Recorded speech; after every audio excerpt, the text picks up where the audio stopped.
बिस्मिल्लाहिर्रहमानिर्रहीम। अस्सलामु अलैकुम। बच्चों, मेरा नाम मोहम्मद इकबाल है और मैं यूनिक ग्रुप ऑफ इंस्टीट्यूशन में इकनॉमिक्स पढ़ाता हूँ। उम्मीद है आप इंशाअल्लाह अल्लाह के ख़ास फजल व करम से बाखैरियत होंगे और ऑनलाइन लेक्चर्स को सुनकर आप अपने तालीमी सिलसिला को जारी रखे हुए होंगे। बेटे, मुआशियात इकनॉमिक्स साल अव्वल पार्ट 1, इसका पहला chapter nature and scope of economics हम डिस्कस कर रहे थे।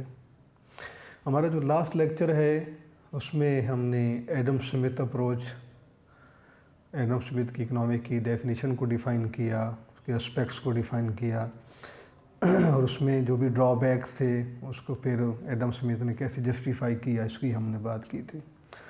तो आज बेटे हम उसी से आगे आगाज़ करते हैं। इकनॉमिक्स पार्ट 1 फर्स्ट ईयर और चैप्टर 1 है बेटे nature and scope of economics. ये हमारा चैप्टर का नाम है और इसमें अभी तक हमने जो पढ़ा है, first lecture introduction, second lecture में कुछ इकोनॉमिक प्रॉब्लम के कुछ पहलुओं पे बात की थी, थर्ड लेक्चर में एडम स्मिथ अप्रोच और थर्ड लेक्चर बेसिकली हमारा मुआशियात की डेफिनिशन यानी मुआशियात की तारीफ़ों से आगाज़ होता है। और लास्ट लेक्चर में आपको मैंने बताया था कि there are 3 sections of definition. इसमें classical school of thought, Adam Smith approach, neo classical school of thought, Marshall approach और उसके बाद मॉडर्न इकोनॉमिस्ट प्रोफेसर ड्रॉबे। तो बेटे इसमें हमने एडम स्मिथ की थ्योरी को हमने पढ़ लिया है। आज हम बात करेंगे कि 2 सेक्शन के हवाले से। एक डेफिनेशन का बेटे सेक्शन है no classical school of thought,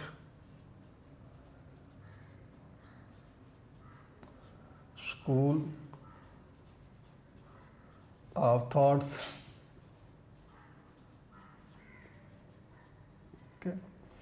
यानी नो क्लासिकल मकतब फ़िक्र, नो क्लासिकल मकतब फ़िक्र। और दूसरा हम बेटे बात करेंगे मॉडर्न इकोनॉमिस्ट, जदीद माहिरीन का नुक्ता नज़र, जदीद माहिरीन का नुक्ता नज़र। यानी कि 3 बुनियादी तौर पर तारीफ़ों के 3 सेक्शन हैं। क्लासिकल जो हमने पहले पढ़ लिया है, आज हम पढ़ेंगे नो क्लासिकल और modern economist. Neoclassical and modern economist, ये हमारा आज का टॉपिक है। इसमें बेटे आपको पढ़ने के बाद एंड पे आपको ये समझाना है कि पहले हम पढ़ेंगे क्लासिकल मतलब फिर डेफिनेशन, मेरिट और डीमेरिट, फिर modern economist, definition, merit and demerit. इसके बाद तीसरा जो है वो आपने दोनों तारीफ़ों को सामने रखकर, आपकी बुक में भी नोट्स में भी जो क्वेश्चन मौजूद है, कि आपने देखना है पढ़ने के बाद कि इनमें कौन कौन सी बातें सिमिलर हैं, कॉमन हैं और इसमें डिफरेंसेस कहाँ कहाँ पर हैं, यानी कि आपने कंपैरिजन करना है दोनों का। तो आगाज़ करते हैं बेटे। पहले नो क्लासिकल इकोनॉमिस्ट का ग्रुप लीडर है अल्फ्रेड मार्शल। ये अल्फ्रेड मार्शल ने ये एडम स्मिथ के बाद इसने बुक लिखी है प्रिंसिपल्स ऑफ इकोनॉमिक्स, असूल मुआशियात का नाम आपने याद रखना है, का नाम है बेटे असूल मुआशियात। और ये बुक 1898 में पब्लिश हुई थी, 1898 में। इसमें यहाँ तक आपने ये 3 बातें याद रखनी हैं कि Alfred Marshall belong to neo classical school of thought. He wrote the book principles of economics in 1898 1898 में। जी, जिस तरीके से मैंने आपको पहले समझाया था कि एडम स्मिथ फर्स्ट इकोनॉमिस्ट है और उन्होंने बुक लिखी थी वेल्थ ऑफ नेशन 1776 में। अब इसको बराबर वहाँ पे इक्वल करके पढ़ेंगे ताकि आपको अंदाज़ा हो कि दोनों में डिफरेंस क्या है। मॉडर्न इकोनॉमिस्ट का लीडिंग पर्सन है बेटे प्रोफेसर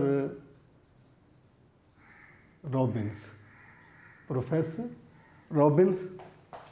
और प्रोफेसर रॉबिन ने बुक लिखी है nature and significance of economics. देखते हैं significance of economics, that was publish in 1931 भी आंसर ठीक है, 1932 भी। ये दोनों आंसर आपकी बुक में मौजूद हैं। Professor Robin, modern economist, he wrote the book nature and significance of economics, मुआशियात की नौइयत और अहमियत, और that book was established in 1932। अब ये इनमें हो गया बुनियादी फ़र्क, क्योंकि जब आपने इनको कंपेयर करना है तो आपके इसी तरीके से आपके 2 कॉलम बने हुए होंगे, क्योंकि हम उसी पैटर्न से पढ़ रहे हैं ताकि आपको इंडिविजुअली भी दोनों के बारे में इंफॉर्मेशन होनी चाहिए। अगर आपको कंपेयर करना पड़े तो इसमें आपको फ़र्क और उसमें इख्तलाफ का भी काम इश्तराक और इख्तलाफ का भी इल्म हो।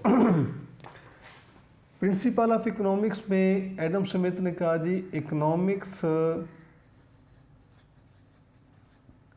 Is science of material welfare, is the science of material welfare. Okay. On the other hand, economics is the science of wealth, and on one hand, economics is science of wealth, on the other hand, economics science of wealth is welfare. इसमें बेटे जैसा कि नाम से भी आपको अंदाज़ा है कि ये नॉ क्लासिकल है, तो इन्होंने एक बात तो एडम स्मिथ वाली की है कि economics is science of wealth, यानी उन्होंने इकोनॉमिक्स की वेल्थ थ्योरी को डिनाई नहीं किया और ये कहा कि इकोनॉमिक्स साइंस वेल्थ की साइंस भी है। उसके साथ साथ इकोनॉमिक्स जो है वो वेलफेयर की साइंस है, और welfare is compulsory and wealth is compulsory for welfare. ये इन्होंने अपनी इस थ्योरी को वेल्थ पे जो है वो फोकस किया है कि वेलफेयर की ये साइंस है, और उन्होंने ये कहा है कि इंसान जो है, हम इसमें इंसान को ऐसे स्टडी करते हैं कि वो जो अपनी मटेरियल रिक्वेस्ट को पूरा करने के लिए जो एफ़र्ट करता है, चाहे वो एफ़र्ट इंडिविजुअली करता है या कलेक्टिवली करता है, जो that is very connected with the attainment of income and consumption of income, consumption on human want। उसने कहा कि जिसमें हम इंसान के उस मुआशरती रवैये का मुताला करते हैं जिसमें इंसान इनफरादी इज्तिमाई कोशिश करता है कमाने के लिए और फिर अपनी ज़रूरियात को मुकम्मल करने के लिए। और इसमें अहम चीज़ जो है वो ये है कि इसने कहा है कि इंसान एक जो ये साइंस जो है ये सोशल साइंस है, सोशल साइंस। इनके सोशली उसने कहा है कि अगर कोई शख्स आउट ऑफ सोसाइटी है, सोसाइटी सोशल लाइफ से बाहर है, तो उसे हम इकोनॉमिक्स में डिस्कस नहीं करेंगे। सिर्फ हम सोसाइटी के उस सोसाइटी के अंदर जो शख्स रह रहे हैं उनकी एक्टिविटीज़ को हमने डिस्कस करना है कि वो कैसे अर्न करते हैं और फिर वो कैसे उसे कंज्यूम करते हैं। ये उनकी बुनियादी थ्योरी थी। अच्छा, इसके बाद बेटे हम इनके जो है इस डेफिनीशन को पढ़ने के बाद हम ये देखते हैं कि इनमें पॉजिटिव क्या है और नेगेटिव क्या है, कि हमने इसकी मेरिट और डीमेरिट को डिस्कस करेंगे। सबसे पहले तो ये है कि हमने इसको इंट्रोडक्शन दी है, फिर उसके बाद ये उसकी बुक का नाम, साल, उसके बाद उसमें किस according to Alfred Marshall economic the science of material welfare. अब उस के बाद जो है हम ये देखते हैं कि जो एडम स्मिथ एक तो ये कहता है कि हम डेली लाइफ को स्टडी करते हैं। दूसरी बात यह है कि इसमें भी उसने मुआशी इंसान की इकोनॉमिक एक्टिविटीज़ को डिस्कस किया है। जिस तरह से पहले भी हमने बात की है कि बेसिकली जो इकोनॉमिक सब्जेक्ट है वो है ही इकोनॉमिक एक्टिविटीज़ का, इसमें इकोनॉमिक एक्टिविटीज़ किया। इसके बाद उसने एक रिलेशनशिप डिफ़ाइन की है वेल्थ और वेलफेयर में, यानी वेल्थ भी कंपलसरी है लेकिन वेल्थ कंपलसरी है वेलफेयर के लिए, इंसान की फलाह के लिए। इसके बाद बेटे हम बात करते हैं कि इसकी जो ये डेफिनेशन है उसकी पॉजिटिव पॉइंट क्या है, मेरिट क्या है। सबसे पहले वो ये कहता है कि ये कम्प्रीहेंसिव है, कम्प्रीहेंसिवनेस है। कम्प्रीहेंसिव होता है ईजी टू अंडरस्टैंड, यानी कि ये समझना बहुत आसान सी बात है कि अगर हम ये डिस्कस करते हैं कि वेल्थ जो है वो इंसानी ज़िंदगी को सेटिस्फाई करती है और उस सेटिस्फेक्शन के बाद उसमें वेलफेयर आती है, तो ये कॉन्सेप्ट जो है सबसे पहले मार्शल ने डिफ़ाइन किया है। उसके बाद दूसरा एक अहम पहलू है कि उसने ये कहा है कि economy is a social science. तो सोशल साइंस है कि सोसाइटी में जो शख्स रहे, जो भी करैक्टर्स हैं, उनकी एक्टिविटीज़ को हम डिस्कस करेंगे कि how they earn and how they consume, कि वो कमाते कैसे हैं और फिर उसे खर्च कैसे करते हैं। उसके बाद ये डेफिनेशन जो है वो पूरी सोसाइटी के लिए बेनिफिशियल है, क्योंकि बात सोसाइटी की हो रही है, सोसाइटी में मौजूद जो है किरदारों की हो रही है कि उन किरदारों कि कोई भी शख्स सोसाइटी में जब रह रहा होता है तो उसकी मोस्ट इम्पॉर्टेंट जो उसकी प्रेफरेंस होती है जिस एलिमेंट को देता है वो उसकी फलाह बहबूद होती है, पुरसकून लाइफ होती है। और पुरसकून लाइफ उस सूरत में हो सकती है बेटे कि जब हम वेलफेयर को पॉजिटिवली यूज़ करते हैं।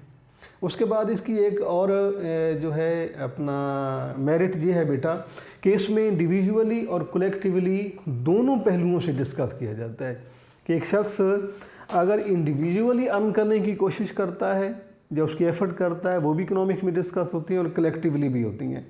इसके बाद इसमें एक है कि इम्पोर्टेंस ऑफ ह्यूमन, कि मार्शल ने इंसान को ज़्यादा अहमियत दी है।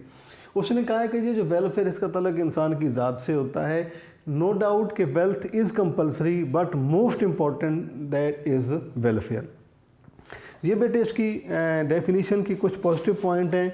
उसके बाद हम बात करते हैं कि इसमें डीमेरिट यानी खामियां क्या हैं। पहली खामी तो उसने ये बताई है कि ये जो welfare is a complicated concept, यानी कि इसने बात किसकी की है, वेलफेयर की। अब इसमें डीमेरिट में ये आता है कि वेलफेयर की बात तो की है लेकिन एक कॉम्प्लिकेटेड कॉन्सेप्ट है, यानी कि ये डिफ़ाइन नहीं किया गया कि कौन कौन सी ऐसी चीज़ें हैं जिनसे इंसान को की वेलफेयर होती है, किसी की नहीं, किससे नहीं होती, यानी ये क्लासिफिकेशन जो है वो नहीं की गई।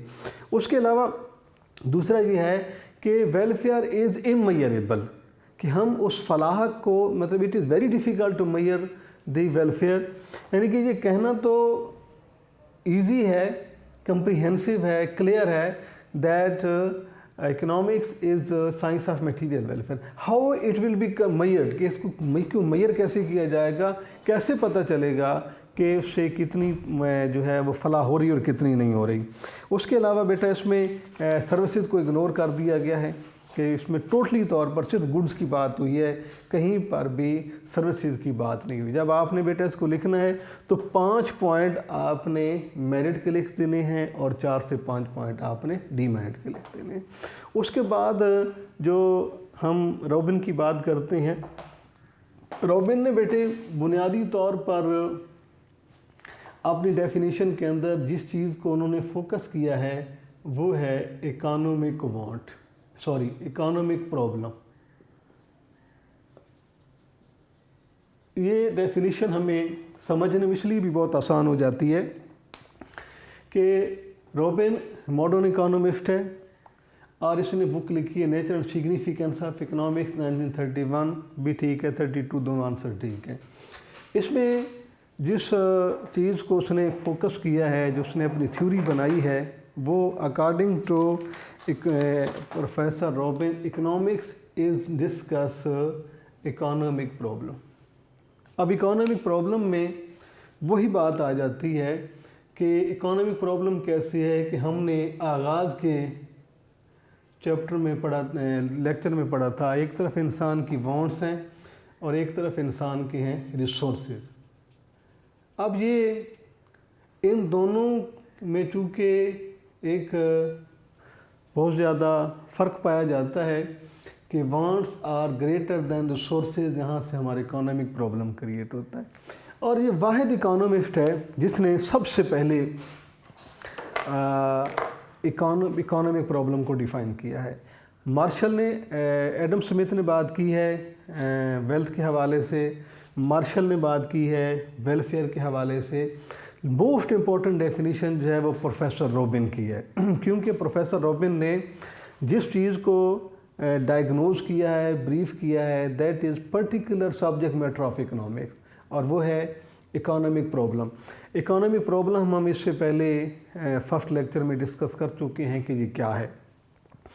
अब रॉबिन के इकोनॉमिक्स वांट्स और रिसोर्सेज को आगे डिटेल में बयान करता है। रॉबिन कहता है कि ये जो वांट्स हैं इनकी 2 प्रॉपर्टीज़ हैं। एक तो ये है कि ह्यूमन वांट्स आर अनलिमिटेड, हम पहले भी पढ़ चुके हैं। दूसरा ये है कि they are all human wants are not equally important, सारी इंसानी ख्वाहिशात एक जितनी अहमियत नहीं रखती।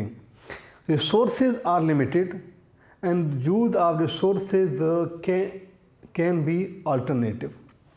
बेटे इसके बाद जब हम इस डेफिनेशन, इस बुक में इकोनॉमिक्स में की जो डिफ़ाइन किया है एडम स्मिथ ने, उसकी हम बात करते हैं। एडम स्मिथ कहता है economics is the science that studies human behaviour as a relationship between multiple and scarce means with alternate uses.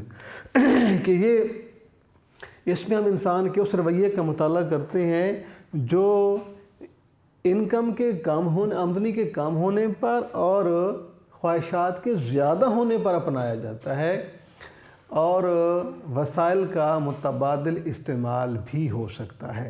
यानी कि ये एक अहम तरीन एक पॉइंट है, और वो है एक, यानी उन्होंने डायरेक्टली जो है बराह रास्त इकोनॉमिक प्रॉब्लम को डिस्कस किया है। तो ये डेफिनेशन है।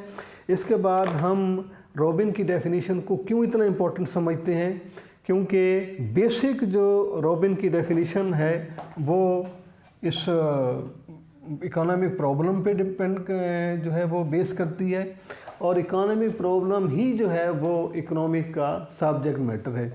इसलिए जब हम इसके मेरिट्स की बात करते हैं, और उसके बाद पहले हम इसके मेरिट्स, खूबियों की बात करेंगे, उसके बाद डीमेरिट्स। तो खूबियाँ इसमें ज़्यादा हैं क्योंकि जिस तरह से मैंने भी आपको बताया है कि सबसे बेहतरीन तारीफ़ इकनॉमिक्स में हम प्रोफेसर रॉबिन की समझते हैं। तो इसकी रॉबिन की पहली खसूसियत क्या है कि ये कम्प्रीहेंसिव है, इजी टू अंडरस्टैंड। इसलिए इसको कम्प्रीहेंसिव कहा जाता है क्योंकि इसमें जिक्र हो रहा है दो चीज़ों का, एक वांट्स का और दूसरा रिसोर्सेज का। तो ये हर शख्स के साथ चूँकि ये मामला है कि उसकी ख्वाहिशात, ज़रूरियात है, नेसेसिटी ज़्यादा हैं लेकिन रिसोर्सेज कम है। तो चूँकि जिन दो एलिमेंट अनासर की बात हो रही है वो रिसोर्सेज और ख्वाहिशात हैं, तो ये बहुत ही आसान है इस बात को समझना। उसके अलावा स्कोप ऑफ सब्जेक्ट, तो इस डेफिनीशन में सब्जेक्ट की स्कोप बढ़ जाती है क्योंकि एडम स्मिथ ने बात की है तो उसने अपने आप को कन्फाइन कर दिया वेल्थ तक। जब मार्शल ने बात की है तो उन्होंने अपने आप को सोसाइटी तक लिमिटेड कर लिया कि सोशल साइंस है। अब इसमें चूँकि इकोनॉमिक प्रॉब्लम है और ये एक वसी अप्रोच है, यानी ये पूरी दुनिया में इसकी वसअत है, स्कोप इसकी बहुत ज़्यादा है क्योंकि जहाँ जहाँ भी इंसान रहता है वहाँ पर उसको इकोनॉमिक प्रॉब्लम है और इकोनॉमिक प्रॉब्लम का ही डिस्कशन ही जो है प्रोफेसर रॉबिन की डेफिनेशन है। उसके अलावा जो साइंटिफिक डेफिनेशन है, साइंटिफिक डेफिनेशन वो होती है बेटा जिसका हर जगह पे नतीजा एक जैसा निकलता है। आप दुनिया के किसी भी कोने में जाकर एक्सपेरिमेंट कर लें कि वहाँ पर रिसोर्सेज और वांट को कंपैरिजन देखें तो you will observe that there are also economic problem in every region of the world. दुनिया के हर खित्ते में मौजूद है, हर जगह जहाँ भी इंसान रहते हैं वहाँ पर वसाइल की कमी और ज़रूरियात की ज़्यादती, ये हर एक के साथ ये मामला। इसलिए हम कहते हैं कि ये एक जो है वो साइंटिफिक। और दूसरा इसके अलावा कि ये इंटरनेशनल डेफिनेशन है। इकोनॉमिक प्रॉब्लम डेफिनेशन किसी पर्टिकुलर रीजन की नहीं है, किसी पर्टिकुलर कंट्री प्रोविंस की नहीं है, बल्कि पूरी दुनिया पे ये इसकी यूनिवर्सल एप्लीकेशन है, पूरी दुनिया पे ये अप्लाई होती है क्योंकि ये एक प्रॉब्लम ऐसे को डिस्कस कर रही है जो पूरी दुनिया में पाया जाता है, लिहाजा ये डेफिनेशन भी इंटरनेशनल है, यूनिवर्सल है। उसके बाद इसमें कुछ खामियां हैं। पहली बात तो यह है कि कहते हैं कि ऊपर नाक़दीन के इकनॉमिक्स इज़ नॉट साइंस, कि ये साइंस नहीं है सॉरी, ये साइंटिफिक अप्रोच नहीं है।